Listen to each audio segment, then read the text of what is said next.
Baiklah. Selamat siang Bu Fitri. Apakah Ibu memiliki waktu luang? Saya ingin meminta izin, ada yang ingin saya diskusikan dengan Ibu. Selamat siang kembali Bu Juni. Kebetulan sekali jam mengajar saya telah selesai ini Bu. Hal apa itu Bu yang ingin didiskusikan? Di mana baiknya kita duduk agar percakapan kita terasa nyaman ya? Bagaimana jika di kelas saya saja Bu?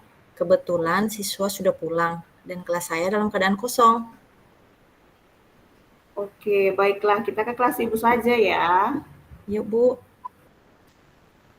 Oke Bu Juni, coba ceritakan Ibu hal apa yang ingin didiskusikan? Begini Bu Fitri, ketika mengadakan ujian semester kemarin, saya menemukan banyak dari siswa saya itu memiliki nilai rata-rata di bawah KKM. Memang saat melaksanakan kegiatan pembelajaran di kelas, siswa-siswi saya tersebut kurang termotivasi, Bu, dan cenderung pasif. Nah, karena ini ajaran baru dan saya juga ditugaskan menjadi wali kelas kembali, maka saya tidak ingin kegagalan saya di tahun ajaran yang lalu terjadi lagi kepada siswa saya yang baru ini, Bu. Di tahun ajaran yang baru ini pula. Oh begitu, kalau boleh tahu Ibu mengajar di kelas berapa ya Bu? Saya mengajar di kelas 2 SD, Bu Fitri. Wah, kelas rendah ya, Bu, ya. Jadi kalau kelas rendah biasanya itu masuk pagi semua muridnya ya, Bu? Ya, memang di sekolah saya ini kebetulan kekurangan lokal, Bu, sehingga anak kelas 2 ini masuk siang, yaitu masuk pukul 10 pagi sampai pukul 12.30 siang. Dan mayoritas dari orang tua dari siswa saya ini, ayah dan ibunya bekerja, sehingga anak-anak ini berangkatnya pun lebih cepat. Karena kata orang tuanya di rumah tidak ada lagi saudara-saudarinya yang bisa menemani dan mereka itu takut jika nanti anaknya tersebut tidak berangkat ke sekolah. Nah, karena sebab itu maka anak-anak diantar bersama orang tuanya saat bekerja. Anak-anak tersebut sampai jam 7 di sekolah. Sementara kegiatan belajar dimulai itu pukul 10. Sembari menunggu jam pelajaran dimulai, anak-anak biasanya bermain lari-larian di lapangan. Ada yang bermain bola. Nah, hal tersebutlah yang menyebabkan siswa ini berkeringat dan kelelahan. Sehingga saat saya mulai mengajar dan menggunakan metode ceramah, saya melihat ada sebagian siswa yang melamun, sebagian lagi ada yang menguap-menguap, dan ada lagi yang bermain-main dengan temannya, Bu. Oh, jadi begitu. Tadi Ibu Juni sudah menjelaskan bahwa Ibu mengajar di jam rawan ya menurut saya ya, Bu, dan menggunakan metode ceramah. Jadi kira-kira bila Ibu analisis nih, apakah jam belajar dan metode yang Ibu gunakan berpengaruh nggak dalam hasil belajar yang telah Ibu lakukan? Memang, Bu, setelah saya amati, menurut saya memang mengajar di jam siang itu membuat siswa kurang fokus. Ditambah juga saya menggunakan metode ceramah, Bu. Selama ini saya hanya membahas isi modul yang sudah saya bagikan kepada siswa dan saya berharap siswa tersebut mau mengulas pelajaran yang ada di buku. Dan saya juga berharap sebelum kegiatan pembelajaran dimulai, siswa-siswi tersebut sudah mempersiapkan dirinya di rumah karena biasa sepulang sekolah saya sudah memberitahu besok apa yang akan dipelajari. Jadi saya menyampaikan kepada murid tersebut untuk belajar di rumah sebelum besok memulai pembelajaran yang baru. Seperti itu Bu Fitri.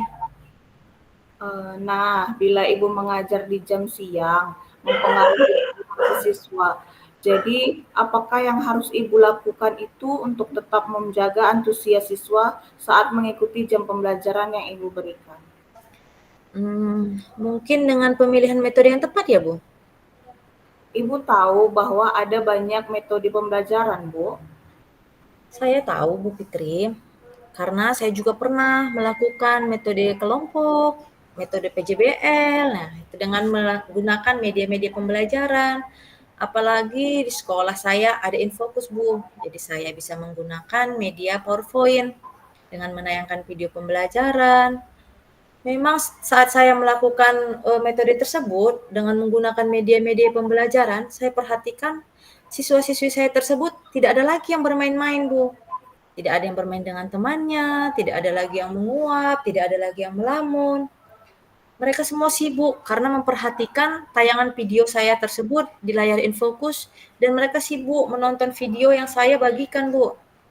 Dan ketika selesai jam pelajaran pun, ketika melakukan refleksi, saya lihat jawaban-jawaban siswa saya itu sesuai dengan materi yang saya ajarkan, Bu Fitri. Oh, tadi Ibu bahas tentang media PowerPoint. Modul pembelajaran menurut Bu Juni, apakah yang hal tersebut bisa membuat merasa tertarik saat mengikuti jam pelajaran? Menurut saya memang media ini sangat berpengaruh sih, Bu. Dan juga sepertinya saya akan menambahkan ice breaking di sela-sela pembelajaran.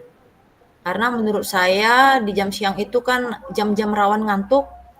Kemudian ada juga beberapa siswa yang datangnya dari pagi, maka mereka akan merasa lelah. Ice breaking ini saya kira akan menambah semangat dan motivasi siswa tersebut ketika akan mengikuti pembelajaran. Oh ya, dari yang saya dengar dari Bu Juni tadi, dengan pemilihan metode mengajar serta penggunaan media belajar dalam kegiatan pembelajaran dan menambahkan ice breaking di dalamnya. Nah, bisakah Ibu Juni menyimpulkan kembali hal apa sajakah yang bisa dilakukan untuk mengatasi permasalahan siswa yang kurang antusias dan kurang termotivasi dalam mengikuti pembelajaran Ibu?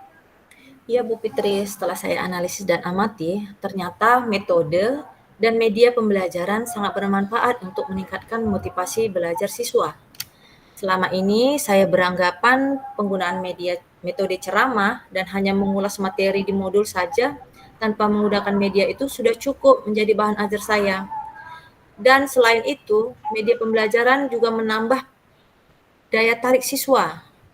Dan yang kedua itu ice breaking.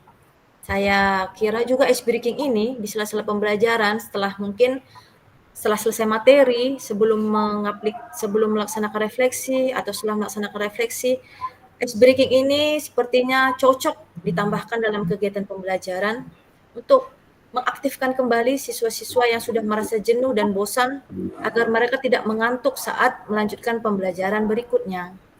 Dan saya juga sadari karena sudah saya pernah lakukan, eee, jika siswa-siswi tersebut sudah aktif dan antusias, termotivasi dalam mengikuti kegiatan pembelajaran, saya juga yakin nilai-nilai siswa saya tersebut nanti akan meningkat di atas rata-rata kriteria ketuntasan, Bu Fitri. Sekarang saya memahami, Bu Fitri, di mana letak kekurangan saya dalam mengajar dan hal-hal apa saja yang harus saya perubahi. Terima kasih ya Bu Fitri, karena pelaksanaan coaching kita ini memberi saya pencerahan. Saya akan memperbaiki cara saya mengajar dan kreatif merancang pembelajaran berikutnya. Penggunaan media yang tepat dan sesuai, kemudian menyisipkan ice breaking di sela-sela pembelajaran. Semoga saja hal-hal yang saya lakukan ini nanti akan meningkatkan hasil belajar siswa saya dan masalah saya di tahun ajaran yang lalu itu tidak terulang kembali di tahun ajaran yang baru ini, Bu Fitri. Wah, keren sekali ya Bu Juni ya. Sama-sama ya Bu, saya juga merasa senang karena permasalahan yang Ibu hadapi akhirnya menemukan solusinya. Ya, Bu Fitri. Selamat siang Ibu Juni. Selamat siang, Bu Fitri. Terima kasih atas waktunya. Sama.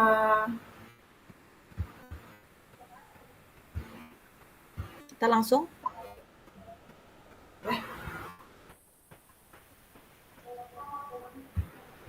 Selamat siang, Bu Fitri. Selamat siang kembali Ibu Juni. Saya perhatikan sepertinya wajah Ibu lagi banyak pikiran ya. Ada masalah apa, Bu Fitri? Apakah Ibu ada waktu? Memang saya ada yang mau saya diskusikan nih Bu dengan Ibu. Tentu saja ada, Bu Fitri. Hal apa itu? Boleh Ibu ceritakan? Nah, begini Bu, saya sangat bingung sekali hari ini. Siswa saya ada 18 orang. sebagian siswa saya kurang aktif Bu saat proses pembelajaran di kelas. Padahal saya merasa sudah mengajar dengan maksimal, tapi ternyata masih sebagian siswa yang masih ada yang aktif. Ada lagi satu orang siswa saya yang unik, Bu. Saya katakan unik kenapa? Karena dia jarang mau berbicara dan jarang bergaul dengan teman-temannya. Jadi saya bingung hal apa yang harus saya lakukan seperti itu. Padahal saya sudah juga mulai pendekatan dengan si anak ini, namun masih juga belum mau berbicara, Bu. Oh, begitu. Kalau boleh tahu, Ibu Fitri mengajar di kelas berapa ya? Saya mengajar pada fase B di kelas 4, Bu. Nah, dari permasalahan yang Ibu ceritakan tadi, apakah Ibu pernah berdiskusi atau adakah solusi-solusi yang pernah Ibu cari setelah Ibu menghadapi permasalahan tersebut? Untuk solusinya, saya pernah sih Bu bertanya dengan wali kelas sebelumnya yang sudah pernah mengajar si anak yang memiliki keunikan ini, dan beliau mengatakan bahwasanya eh, memang saya juga memiliki masalah yang sama katanya, dan beliau merasa gagal pada saat itu karena masih belum bisa memecahkan masalah pada si anak ini, Bu. Kemudian saya juga berinisiatif, Bu Juni, bahwasanya saya berdiskusi dengan wali murid ya, dan karena saya penasaran apakah si anak ini berperilaku tidak gimana ya, tidak mau berbicara saat di sekolah, apakah si anak ini begitu juga di lingkungan rumahnya.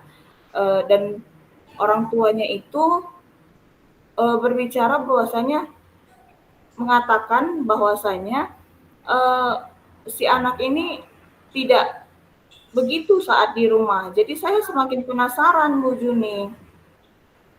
Oh, jadi Ibu sudah berdiskusi dengan wali kelas dan wali murid.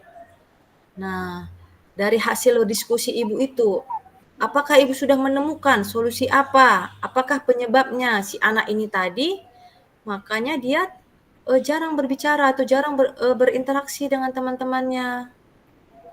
Ya, setelah saya perdalami lagi ya Bu Juni, eh, ternyata pernah si anak ini merasa trauma pada dirinya. Kenapa? Karena si anak ini pernah dulu memasuki taman kanak-kanak, dan di taman kanak-kanak itu si anak awalnya ceria, Hmm.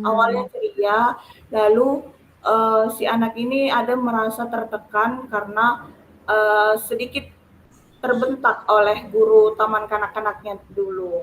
Jadi masih terbawa-bawa sampai sekarang, dan saya juga mulai berpikir bahwasanya gimana cara saya untuk mengembalikan semangat si anak, bagaimana saya mengembalikan ceria si anak. Setelah saya berdiskusi dengan wali kelas sebelumnya, setelah saya berdiskusi dengan orang tuanya, saya menemukan itu eh, solusinya, bahwasanya saya harus lebih mendekati si anak dengan cara apa? Dengan cara eh, membangkitkan semangatnya, lalu di dalam kelas saya tidak akan um, membeda-bedakannya.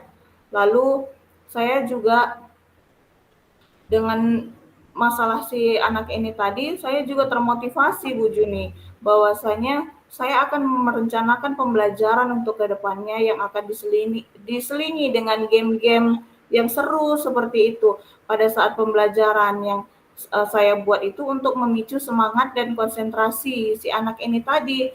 Seperti misalnya saya buat itu biasanya game di sela-sela pembelajaran itu seperti lompat keramik.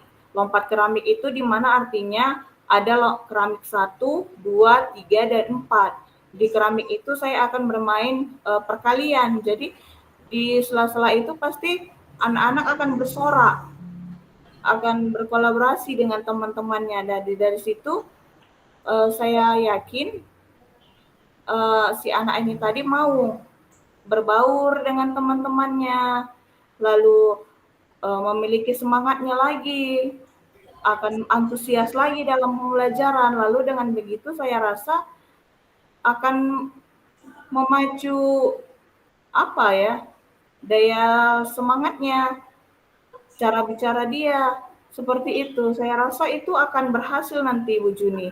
Jadi saya akan bisa merancang pembelajaran yang berdiferensiasi juga kepada setiap anak sesuai dengan kebutuhannya dan kodratnya masing-masing. Jadi saya bisa melihat setiap kebutuhan anak saya nantinya masing-masing, Ibu Juni. Wah, keren sekali ya Bu Fitri ya. Ibu tadi sudah merancang, sudah menyusun apa yang akan Ibu laksanakan. Nah, dari yang sudah Ibu jawab tadi, yang sudah Ibu terangkan tadi kepada saya, yaitu tentang pembelajaran berdiferensiasi, tentang pembuatan permainan bergame ketika kegiatan pembelajaran, membuat siswa tersebut berkolaborasi dengan teman-temannya melalui kegiatan belajar sambil bermain. Nah, saya ingin Bu Fitri coba menyimpulkan kembali, apakah hal-hal yang akan Ibu lakukan untuk menyelesaikan permasalahan, yaitu siswa yang kurang termotivasi dan siswa-siswa yang kurang aktif dalam kegiatan pembelajaran untuk meningkatkan hasil belajar siswa tersebut, Bu Fitri? Nah, ini tantangan terbesar saya untuk ke depannya ya Bu Juni ya.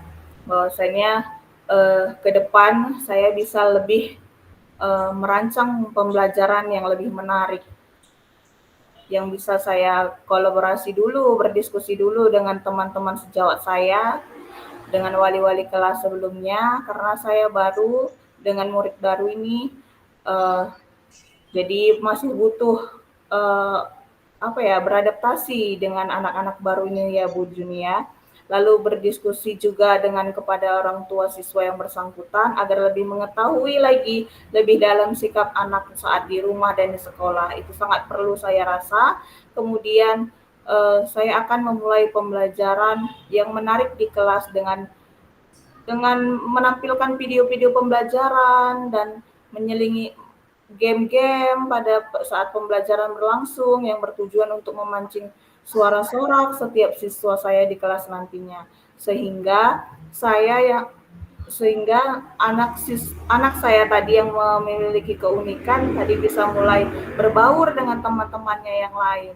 Sehingga sekarang luar biasa perasaan saya ya Bu Juni.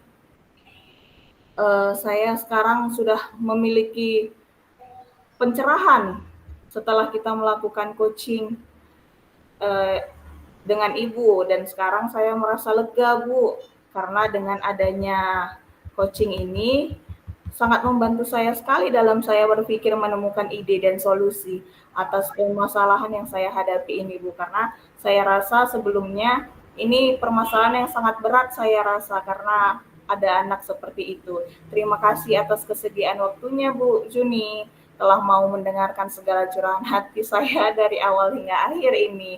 Terima kasih Bu Juni. Sama-sama Bu Fitri, saya juga merasa sangat bersyukur karena dengan kegiatan coaching ini Ibu juga terbantu, saya juga terbantu apabila saya menghadapi permasalahan yang seperti itu juga, saya juga sudah tahu solusinya. Sehat selalu ya Bu Fitri, semangat dalam mengajar, mendidik siswa-siswa kita. Semangat untuk perubahan anak bangsa. Terima kasih Bu Juni. Selamat siang. Selamat siang Bu Fitri.